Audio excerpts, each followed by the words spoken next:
Back in 2015, I attended high school at an age where I was younger than most students. The reason for this was because I had skipped about 2 grades due to my parents thinking I wasn't being challenged enough. To put it in basic terms, I was a smart kid and had the gift of being intelligent in my studies. Anyway, this happened the week before spring break, and I remember being in my biology class. Our teacher was going over some stuff about the examination of frogs, which sort of entertained us. As we're about halfway through the lecture, our principal, Mr. Hernandez, got on the loudspeaker and told the school we were going on lockdown. All teachers and faculty were required to lock their doors and get their students to the safest place of the room. My teacher had ordered us to move to the back of the class since we didn't have a closet. He locks the door, turns off the lights, and we wait until the all clear. I'd say we sat in total silence for a good few minutes before we hear the sound of the main doors opening from the hall. My thought was that it could have been police, but something told me it was anything but that. Not even a minute later, we begin to hear these deranged screams coming from down the hallway. To be honest, I wasn't sure if it was a man or a woman's voice, but whoever it was sounded like an actual lunatic. The whole class began to look at each other with terror written on their faces. One of the girls' phones in my class had gone off, and that caused everyone to become even more worried. As the screaming got closer, I came to the realization that it was a man with this extremely deep voice. What he was saying still chills me to the bone. He was going door to door while banging on them, saying what he'll do when he gets in. The stuff he's saying is horrendous to the point where the majority of us are texting our parents and calling 911. He did this to every door until he eventually came to ours, going to town on it very hard. Thankfully, this was one of the few schools that had bulletproof doors, so I knew the chances of him getting in were slim.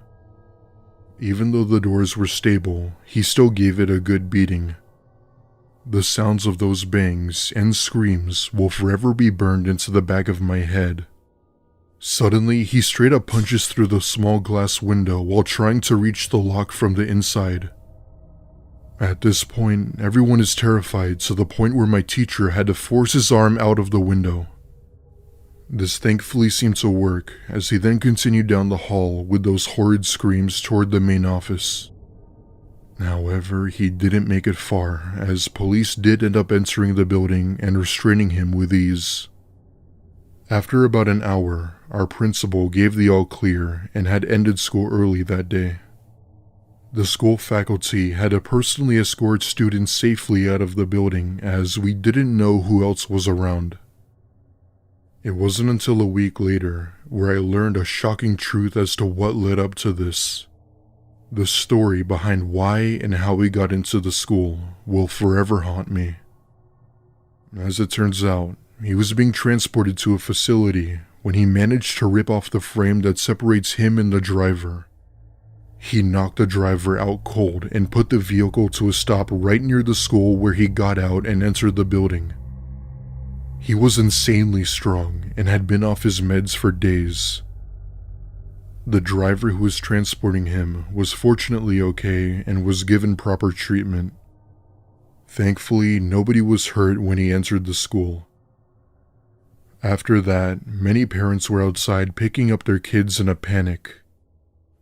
My parents had gone to the school and picked me up as well, and even pulled me out for a few days. As far as I'm concerned, he was likely taken back to a mental facility and is being held there. For the next few weeks, the school had begun doing lockdown drills as a precaution. Nothing has happened since, but I just hope he's getting the proper help he needs.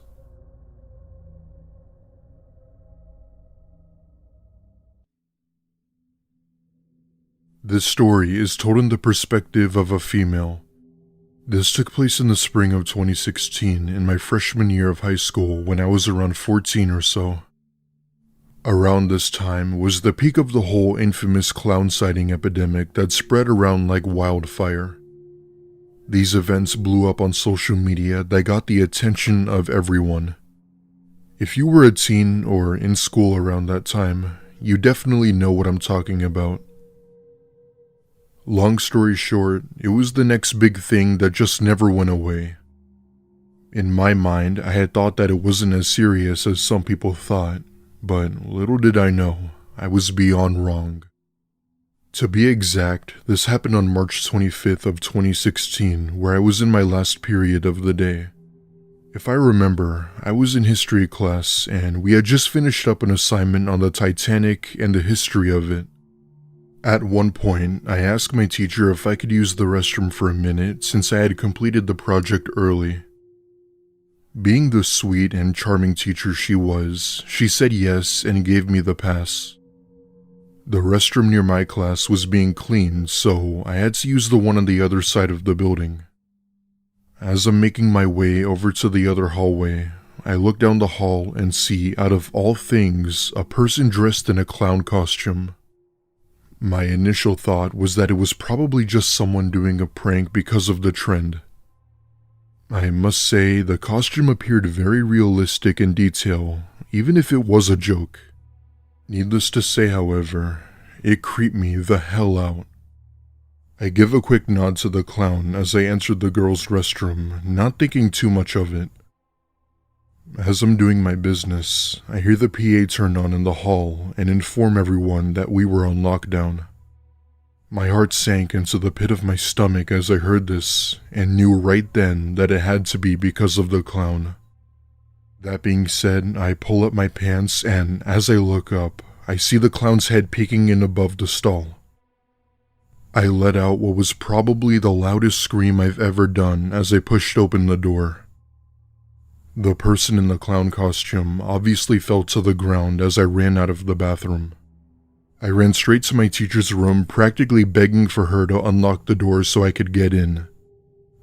However, I knew she couldn't, as there was also a chance whoever that was would get in too. She told me from the other side of the door that I had to run and hide somewhere safe. I ended up running out of the hall and ran inside some electrical room that happened to be unlocked. The sound of a machine humming could be heard, so I figured that it would make it seem less likely that I was here.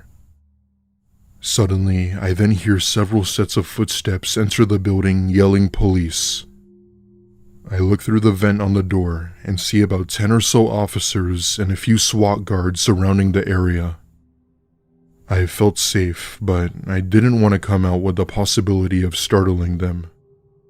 10 minutes go by, and I see them walk out of the building with 2 clowns in handcuffs, one of them being the one I saw. The other one had this sort of samurai machete thing that was in fact real. Turns out, these 2 clowns actually went to my school, but had gotten suspended for their behavior. They then went on to say that it was just for the trend, and that they didn't intend to actually harm anyone. However, police weren't buying it and arrested them no matter what the intentions were.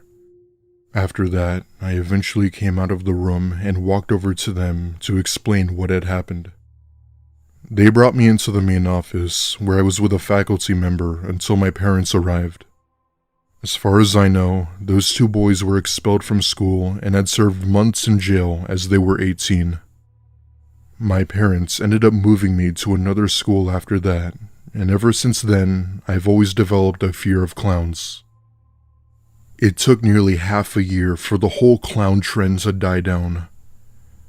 To be honest, I had never really understood the hype around it.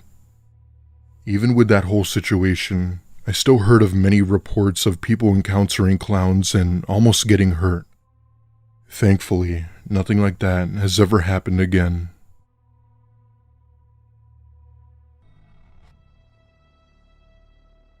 When I was in my mid-20s, I got a job as a janitor at a local high school to make some extra cash for a car I wanted. It wasn't the best job, but it was good enough to support myself financially, as well as helping my parents with bills.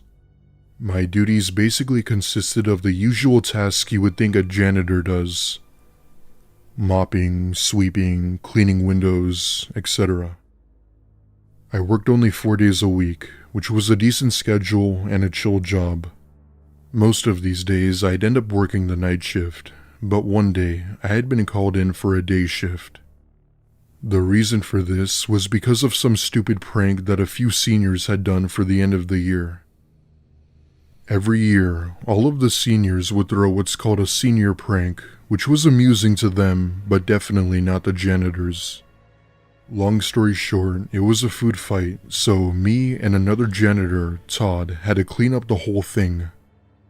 Fortunately, this was around the time when all students had been in 5th period, so it was relatively quiet. It was just me and Todd that had the whole cafeteria to ourselves. Anyway, as I'm picking up the trash, the PA comes on and it's the principal of the school. She sounds terrified and out of breath for whatever reason and went on to say that this was a code red. My fellow janitor and I had been instructed to hide in the closet and to not leave until the all clear. We go inside the closet and I'm texting my mom that the school is locked down and that I didn't know what was going on. Minutes felt like hours waiting in the closet for something to happen.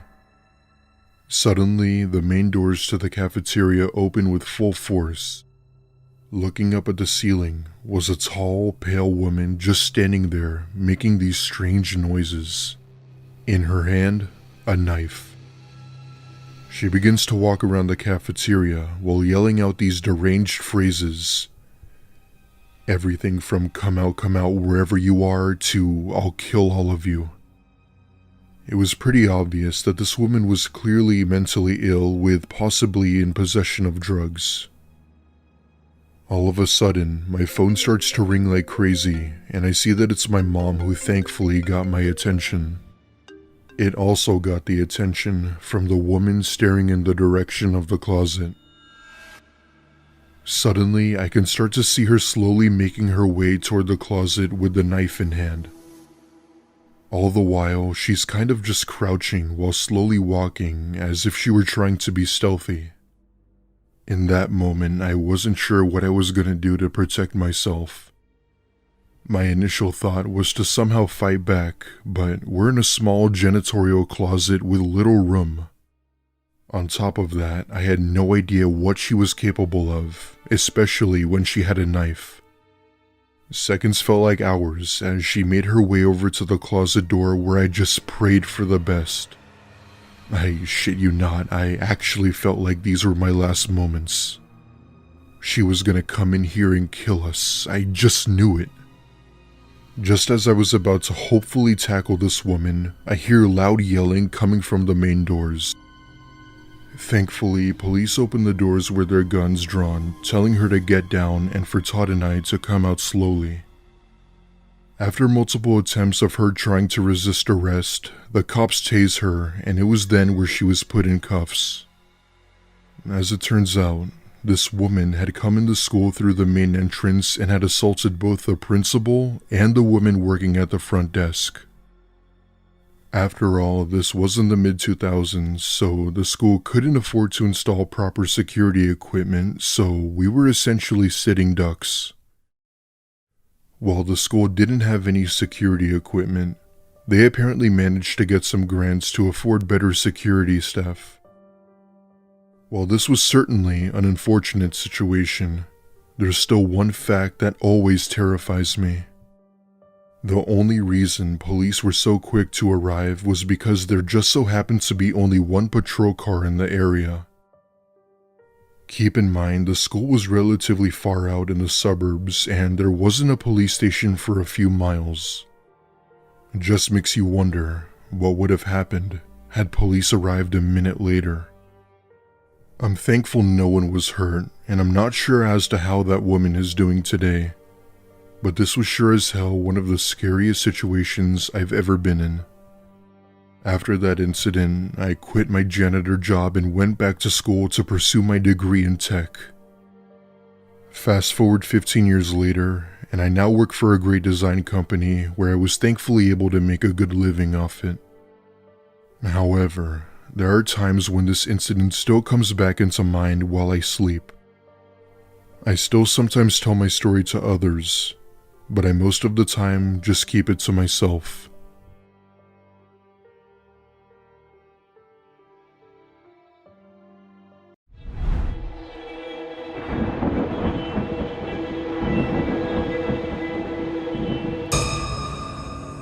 I was one of the luckiest kids in our high school that had the privilege of driving into school about halfway through the day. Our school day was divided into 9 periods, and because I had enough credits to graduate aside from a select few, I was always allowed to show up right before the 4th period. That was when my first class was. The day started out like any other. I woke up and got myself ready for school.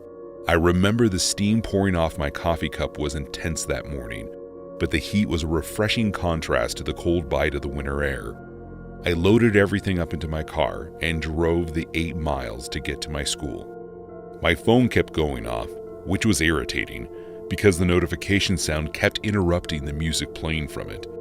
I ignored the messages and figured whatever it was could wait until I got to school. When I arrived, I noticed that something was off. The parking lot was full of cars, but no students. I mean, I knew it was a bit late in the day, but there were actually quite a few of us who would show up around the same time. At first, I didn't think anything of it. I just brushed it off and just assumed they had already made their way into the semi-warm school. So I decided to do the same. I grabbed my phone and my bag, locked my car, and walked into the lobby, only to be met with silence. Something wasn't right. I looked at my watch, and it was 10:36 a.m. The hall should have been full of students who had been rushing to get to their next class. I didn't understand why at the time, but for some reason, the emptiness of the halls made everything feel tense. I began to walk a bit down the hall. That was when I noticed that all the classroom doors were shut, which was odd because most of the teachers liked to keep them open, as long as it wasn't too loud in the halls. Then all of a sudden, I remember the spam of messages I had gotten on my way into school. I almost threw my phone with how hard I ripped it from my pocket. I put in my passcode and then came face to face with one of my biggest fears. My phone had 4 text messages from my friend who had been trying desperately to get in contact with me. The messages read in order: "Yo, something weird is going on. Hey man, are you on your way yet? Yo, don't come in." And the last message read: "Stranger in the halls. Teacher says he has a knife. Don't come in." My heart sank, and for a second, I couldn't catch my breath. Immediately, I began walking from one classroom to another, trying the handles on every door, but there was nothing. That's when I heard the sound of sneakers scuffing across the tile floor at the other side of the hall. I knew I had to hide, but I didn't have many options, so I threw myself behind a row of lockers and tried to tuck my legs in. The footsteps grew closer. They had definitely made it into the section of the hallway when all of a sudden they stopped. I'll never forget the sound of his gravelly voice when he said, "Is that a leg I see?" I panicked. I heard the footsteps start up again, growing closer with each passing second. I had to make a decision. I ran across the lobby of the school and threw open the doors to the auditorium. I didn't hesitate. Fight or flight kicked in, and it's like my legs knew where to bring me before I could even think of it. I ran all the way to the stage and made my way behind the curtain. As I tucked myself behind the curtain, I heard the door to the auditorium slam closed. He was inside the room with me. The footsteps drew closer and closer, with each step growing louder. I began to look around for another place to run, when all of a sudden I heard the sound of a door opening behind me. When I looked, I was relieved to see one of the custodians. He was ushering me over to him, but kept one hand to his mouth as to tell me, "Stay quiet." As quickly and quietly as I could, I ran over to him and the two of us hid, locked in a supply closet for what felt like forever, as we heard the man pacing back and forth across the stage. After what felt like an eternity, but turned out to be only a couple of minutes, police arrived on the scene and the man fled. I had to give my statement to one of the officers, who told me I was lucky to have found the supply closet. Apparently, the man was carrying around a large hunting knife, and the other officer said he doesn't know what would have happened if I had been caught by him.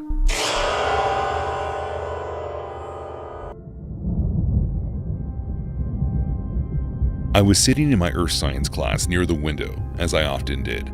I made it a point to get to all my classes early, so I could get the best seat. That day, I would regret choosing to sit near the window though, as it would turn into a day that I would never forget. So, I was just sitting there, doing my best to pay attention to the lesson, when something caught my attention out of the corner of my eye. I could have sworn that I saw something move near the tree line. When I looked again, I didn't notice anything out of the ordinary, so I just decided to go back to paying attention to the teacher. That was when I noticed it again. Only this time when I looked, I noticed that there was a grown man standing beside one of the pine trees that lined the field. He was just standing there in what appeared to be a dirt-covered clothing and a ski cap. I thought it was odd, so I raised my hand in hopes to bring it to the attention of my teacher. However, when we all turned to look out the window, there was no one there. The teacher told me to stop fooling around and just pay attention, so I did. I tried my best to wipe the entire experience from my mind. I finished out the school day and made my way home. I only lived about a half a mile from my high school, so I would usually walk home. I could have taken the bus if I wanted to, but I enjoyed the walk. I didn't enjoy it that day though. For some reason, I couldn't shake the feeling like I was being watched. I tried my best not to be suspicious about it, but I slowly began increasing my walking speed. After what seemed like 10 times the usual distance, I finally made it home. And as soon as my house was in sight, I sprinted across my lawn and into my front door. I locked the door behind me and began to fill my mom in on my experience. She was quick to write it off as just me being on edge, and assured me that everything was fine. I tried my best to agree with her on that, but something in my gut wouldn't let me settle down. After a very long day, it had finally hit 10 p.m., and it was time for me to go to sleep. But sleep never came. Instead, I kept tossing and turning in my bed. I could swear that I still felt someone watching me. After a couple of hours passed, I had begun to drift off, when out of the nowhere I heard what sounded like scratching on the glass. I immediately turned to my window, where I could swear I saw the edge of someone's shirt as they tucked themselves behind the wall. Before I could react, I heard my mom yelling for me. I leapt across my room and ran through my door, slamming closed as I passed. When I made it to my mom's room, she told me to close the door. After I did, with no questions asked, she said someone is outside of the house. My heart began to race. The police are on the way, just stay in here. My mom pulled out her phone and opened up the security camera. The man wasn't there anymore, but at a closer look, we could now see that my bedroom window has been opened. It wasn't long before the police arrived, though it felt like hours. By the time they got to my house, whoever it was had left. As I began to tell the police officers about the man I had seen at school earlier that day, he said that he and his partner would search the woods to see what they find. When they returned, I was horrified to find out they had found what they said was a homeless person's campsite. They said they also found a small journal with drawings of my classroom window, and at the last page, he had written, "It's time." To this day, no one knows who that man was or where he went. All I know is our dog has been sleeping in my room ever since. This story happened my senior year of high school, which was about 5 years ago now. That year, they added this new room at the back part of the school. I can't remember the exact name they used for the room, but it was basically just an area with several computers and tables, and it was used for giving students extra help with school or making up tests and things like that. It had been made out of an old abandoned classroom that wasn't used for several years. At this time, I had been out of school for 2 days with an ear infection, and in that time, I missed a math test. When I returned to the math teacher, he allowed me to make up the test during study hall, so I went to that new room to take it. The teacher, Mr. Marcus, didn't want to have to go to the room and watch me take the test, so he let me go by myself and said he trusted me not to cheat. I walked all the way over to the room, which was pretty much on the complete opposite end of the school, and once I got to the room, I sat down and began the test. It wasn't too long of a test, but it was a really important one. Right when I got to the third question, the telephone in the room started ringing. I didn't want to get up and answer it, but I figured it was probably Mr. Marcus. I walked over and picked it up. When I did, I was told we were under a lockdown and there was a suspicious person in the building. I was scared being all by myself back in this room with nobody else there, and there wasn't even a classroom next to me I could go to, because this classroom was between two locker rooms for the gym, which was also nearby. I did what I was instructed to do and shut the door. As I did, I decided to take a quick look out into the hallway. It was completely empty and quiet as well. I went back in and decided to turn off the lights. I went out of sight of the door and went towards the back. Then I took out my phone and used the screen to give me some light to try to do more questions of the test. However, I couldn't really focus with us being in a lockdown. Suddenly, I heard the door to the room that I was in open. It was at that moment that I remembered I hadn't locked the door. Quickly, I ducked down underneath the table that I was at.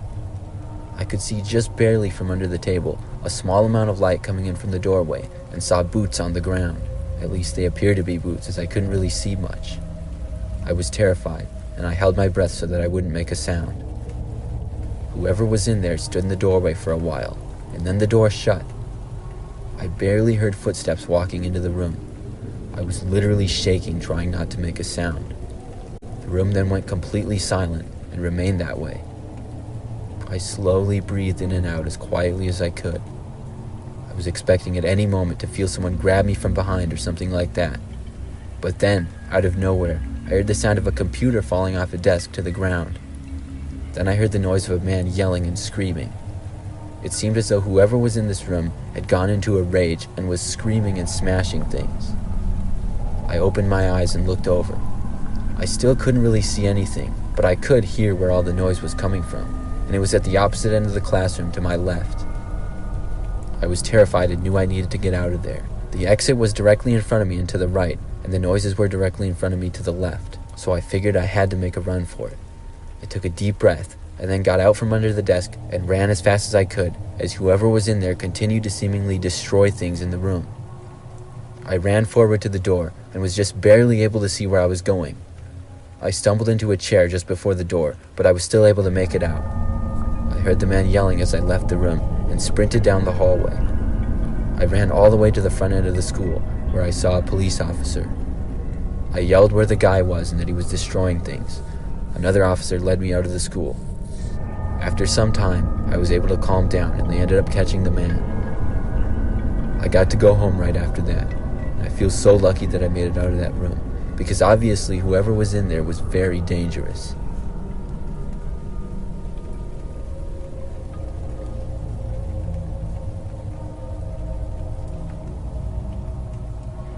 In my freshman year of high school, during the first semester, I had a civics class as my last class of the day. The school that I went to was pretty average size, I would say.